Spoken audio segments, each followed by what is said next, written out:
The sky has turned gray, a hound in the distance is starting to fade. Hi guys, this is Ginger from Londonsaurus, and today we're going to be talking about episode 1 of The Last of Us. We're going to give you a quick breakdown review on the first episode.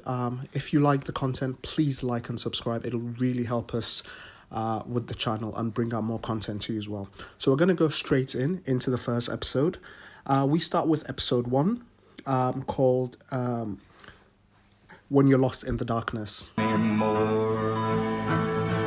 grass in the valley is stark. Obviously, it was adapted from a video game, The Last of Us. Very, very amazing video game. If you haven't played it, I would recommend playing it. A really, really good video game. The season 1 of this series is based on the first video game. So it starts before we get a bit of backstory in regarding Joel, the main character, and we go to 10 years after that. What happens to him?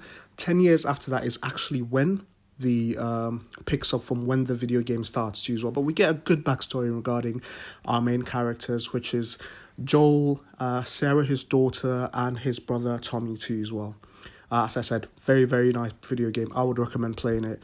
But yeah, we start with Joel. Obviously, the name of the episode, when you're lost in the darkness, is a reference to Joel meeting Ellie, which is one of the main characters too as well, and becoming a Firefly too as well, and getting across the border from one of the quarantine stations to across the country to the other quarantine nations too as well. I'm gonna try not to spoil it for you guys, but yeah, here we go. So it's literally like The Walking Dead, post-apocalyptic world. We start the episode with back in the 90s talking about viruses, very, very familiar with the coronavirus, and talking about how a virus we can win with a virus. A few scientists on a talk show host talking about very, very lighthearted. So you start going into how deep and how grim the episode, and it starts setting a tone on how the series is meant to go, because I was watching it with my girlfriend, and it started very chilled, and she was like, okay, and first it slowly changed, so you start understanding it's kind of a Game of Thrones vibes. It's even more than a normal Walking Dead series. But yeah, we start by a very, very weird interview with a few scientists on a talk show saying that we win in regarding the viruses, but if it's a fungi, that there is no way a fungi we can be able to win, because what a fungi does is that we can't even create a virus for a fungi because it controls our brain. It doesn't kill the host like a normal virus. It just gets in your brain, controls you, leaves you alive, and mutates you too as well. And we get a very, very dark sense and a very, very weird sense of the audience. Almost seems unhuman because there's no clapping. They just keep on staring after they've heard the explanation. At first I was thinking, are they not human? It's very, very grim. It was done really, really well. Obviously Joel, the main character, played by our favorite Pedro Pascal. He's everywhere. He's doing really well. Very, very good casting too as well.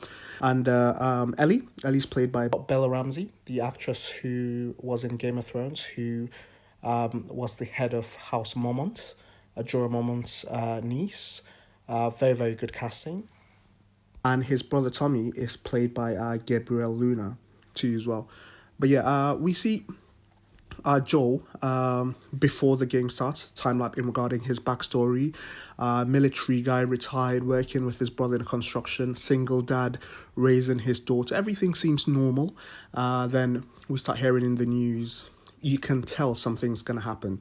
We slowly get into that post-apocalyptic world whereby a virus breaks out. They don't know what's going on. People start getting infected. They don't know how the infection happens.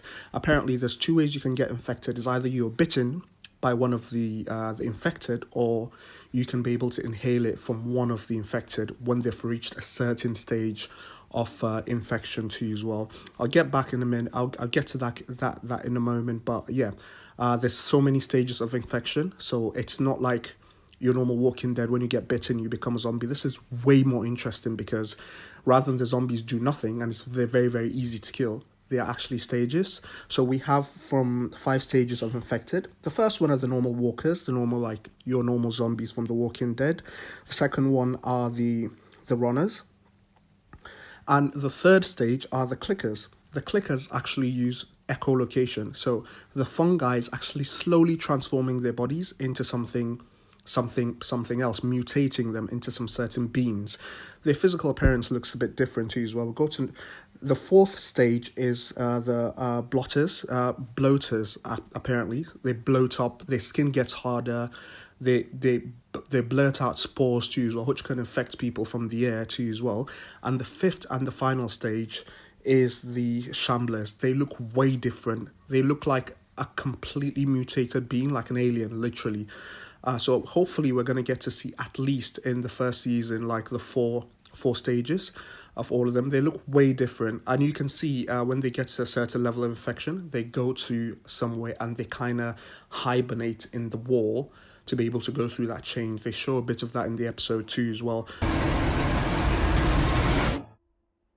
Quite interesting, as I said, a bit more interesting than your normal Walking Dead.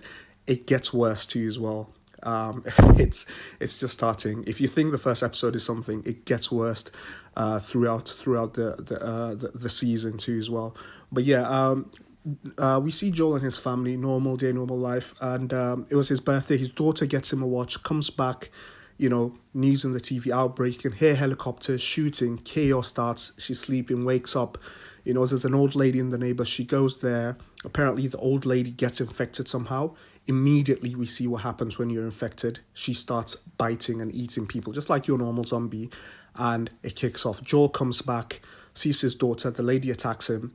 In fact, they lose control. They're like your normal creepy zombies, whereby your zombies in The Walking Dead, when you hit them with something, they just lie down there. But this one's, their bodies are actually controlled. It's a kind of like a possessed being that crawls on the wall. That's the kind of vibe. But yeah, we get to see that old lady, and everything kicks off after that. The military quarantines people. It becomes a complete chaos. Military quarantines people, starts kind of testing if people have. They try to isolate the disease, the virus. Is meant to be where Joel and his family is. So it seems like they caved into that place. Nobody's meant to leave the vicinity, and Joel and his daughter and her and his brother tried to leave that area. I think it's towards Texas or somewhere, but there's like a livestock pin that they kill zone that anybody's not meant to leave. And when they were leaving, they meet a soldier. Obviously, they get into an accident because of a massive plane that crashed. They get a car, running away. They get chased by a few infected people. They get to a soldier. The soldier was literally, asking them, "Are you okay?" They kept on saying they were okay. They're not infected. Nothing's wrong with them. And we can hear in the radio the soldiers being given orders to just don't ask questions, kill on sight. The soldier was asking confirmation again. They seem fine, but apparently the military has ordered kill on sight. Nobody's meant to leave that. And unfortunately, the first, we see Joel's daughter becomes a casualty. Sarah gets killed by the soldier. And that's when he loses it completely. And that's when my girlfriend kind of said, okay, is this kind of movie, you kind of get the sense of this is the kind of series that they don't care, Game of Thrones level, savage. They don't care who's dead, who's killing. First 20 minutes, the daughter dies. We thought she was going to be a main character. Obviously, I've played the game. I know she's not going to be a main character, but she gets killed off immediately. And we see after that, we see the brother, and then we fast track to 10 years later, and that's when the game starts. Post-apocalyptic world, we see them in a kind of quarantine zone. Apparently, then the country is being run by a shadow government, some kind of weird dictatorship going there. It's actually dreadful. Way of living, dreadful, shoot on sights, people working basic rations. Concept of money has fallen to the ground. Honestly, everything has gone to shit. Extremely brutal existence. We see him lifeless, emotionless, literally working any kind of job he can be able to get.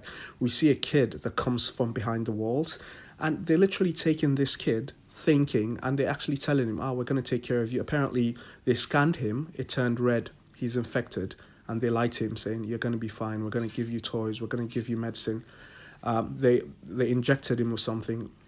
Obviously, it's meant to be medicine. That's what they told him, but they euthanized him immediately.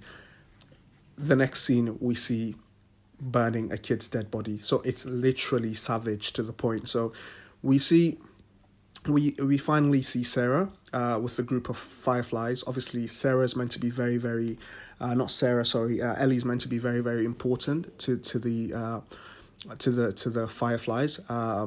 She can't get infected. That's the whole scene. She can't get affected, and the fireflies need to get her across the border to the other fireflies across the country so they can be able to use her blood to be able to make a vaccine.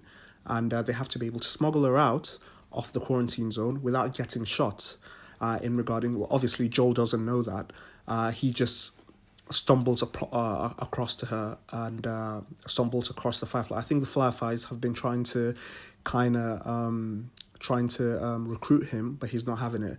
So a situation whereby he meets one of them in a gunfight and he sees the girl, and I think she kind of reminds him of his daughter, and he takes a pause, and then they beg him to be able to take her across the border. They struck some kind of deal for him, so to be able to take her to the other side of the country so they can be able to meet with the other fireflies. So he takes her on. That's the journey that begins, to be able to go to the other fireflies. He doesn't even know her deal. He just thinks she's a naughty girl. Maybe her father's another political figure, ransom or something like that. It is when they cross the border, when one of the soldiers catches them outside and she gets scanned. And when she gets scanned, the soldier was about to shoot her because she turned red. When they scan her, she appears as infected. And he gets immediate flashbacks of when that soldier killed his daughter. He goes on a rampage, beats the soldier to death, and everyone starts freaking out that she's infected. And then we see the big reveal. She shows them that she got bitten a week ago. Normally, when you get bitten, after 24 hours, you become a walker. But she's been bitten a week ago. And then the big reveal that obviously she's the key to everything. She's the one they need to take and the cure to her. So their main mission is to protect her, obviously, to get her to the other side of the country.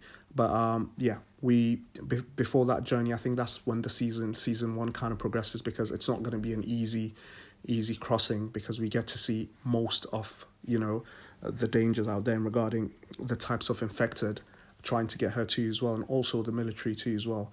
But yeah, very, very interesting episode. I can't wait to see more. It's only gonna get better now. We're gonna do reviews every week regarding every week as it comes out too as well. Breakdown for yourself too as well. But yeah, if you like this content, please like and subscribe, and we'll push out more content for yourself.